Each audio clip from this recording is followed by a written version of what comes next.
রোগের কারণে আগে শুনে বলেছিলাম তোমরা রাজনীতিতে তিনজন ইসলামিক ডাক্তারের পরামর্শ লাগবে। তিনজন ইসলামিক ডাক্তার কি পরামর্শ লাগবে। এর বিকল্প কি করবে?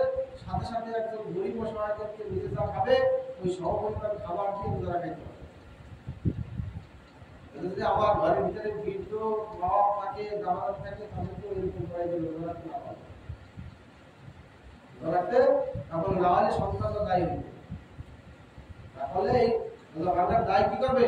আমার মনে আমরা যত রোজা রাখি আমাদের আমার মনে চলে যাবে আমার মা বাবা রোজা আমরা না রাখি একটা অসুস্থ বৃদ্ধ হয়ে গেছে রাখতে পারে না, এরকম যদি সমস্যা হয় তাহলে আর মহিলারা যারা ভাঙবে সুস্থ শরীরে বা আল্লাহ তাআলা হুকুম অনুযায়ী যাদের ভাগটা নিয়ে বসে বাচ্চা থাকলে অন্যান্য সমস্যা থাকলে তারা ভাঙবে, তারা রমজানের পরে এই রোজাগুলো আদায় করবে।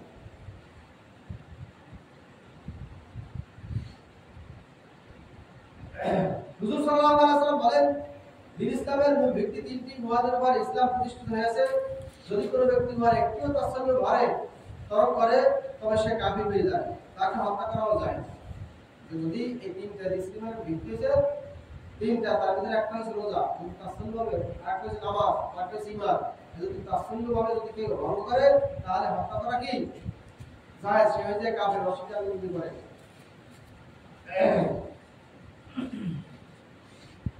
আল্লাহকে একত্রে সাক্ষ্য দাও, এটা ঈমান। আল্লাহ তাআলাকে কি এককভাবে সাক্ষ্য দিতে যে আল্লাহ তাআলা এক, দ্বিতীয় মাবুদ আর পৃথিবীতে কেউ নাই। আর হিন্দুদের কাছে বলে অসংখ্য, যারা একটা বড় গাছ দেখলে সেটাও আমাদের পূর্ব, বড় একটা বিল্ডিং দেখলে পূর্ব, একজন মানুষের ভিতরে এই যত মানুষ আছে তার ভিতরে যারা একটু বড় দেখবে সেও তাদের কাছে পূর্ব। আর আমাদের কাছে একমাত্র আল্লাহ তাআলা, আর দুনিয়ার কোনো ক্ষমতা ভাগ কেউ নেই। এটা যে স্বীকার করতে পারবে তাহলে সেই কি ঈমানওয়ালা। দুই হইছে রমজানের রোজা, ফরজ নামাজ, দুই হলো কি ফরজ নামাজ, তিন হইছে রমজানের রোজা। আবু ইয়ালা আল্লাহ আমাদের এবং মুসলমানদের অন্তর রমজানের নূরে আলোকিত করুন এবং আমাদের দান দয়া ক্ষমা আমাদের জন্য নির্ধারিত করুন, যারা আমরা রমজান মাসে দান করতে পারি, মানুষের উপর দয়া করতে পারি। এরপরে কি আল্লাহ সুবহানাহু ওয়া তাআলা আমাদেরকে এই জন্য নির্ধারণ করুন যে আমাদের অর্থ সম্পদ শুধু আমরা নিজেরাই ভোগ না করি, আমাদের দ্বারা পার্শ্ববর্তী কারো উপকারে আসবে। আমাদের অর্থ সম্পদ দ্বারা, আমাদের শ্রম দ্বারা, আমাদের শক্তি দ্বারা আমাদের প্রতিবেশীদেরও কি উপকারে আসতে হবে। আল্লাহ তাআলা মহা গ্রন্থ কোরআনের বরকত আমাদের আপনাকে দান করুন, বিদায় শয়তানের প্রতারণা থেকে বাঁচাবার জন্য আল্লাহ তাআলাকে সাহায্য প্রার্থনা করতেছি। এই বান্দাগণ পূর্ববর্তী জাতিসমূহের উপর যেভাবে রোজা ফরজ করা হয়েছিল তোমাদের উপর তদ্রূপ রোজা ফরজ হয়ে গেছে। নিশ্চয়ই তোমরা পরহেজগার খোদাবন্দ হইতে পারবে।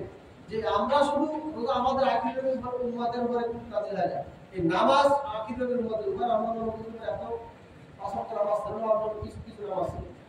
আর রোজাটা পূর্ববর্তী নবীদের উপর ছিল। রোজা কি পূর্ববর্তী নবীদের উম্মতের উপর কি রোজা ছিল, আমাদের উপর সেরকম ফরজ হয়েছে। আল্লাহ সুবহানাহু ওয়া তাআলা আমাদেরকে সকলকে রোজাগুলো আদায় করার তৌফিক দান করুন। আমরা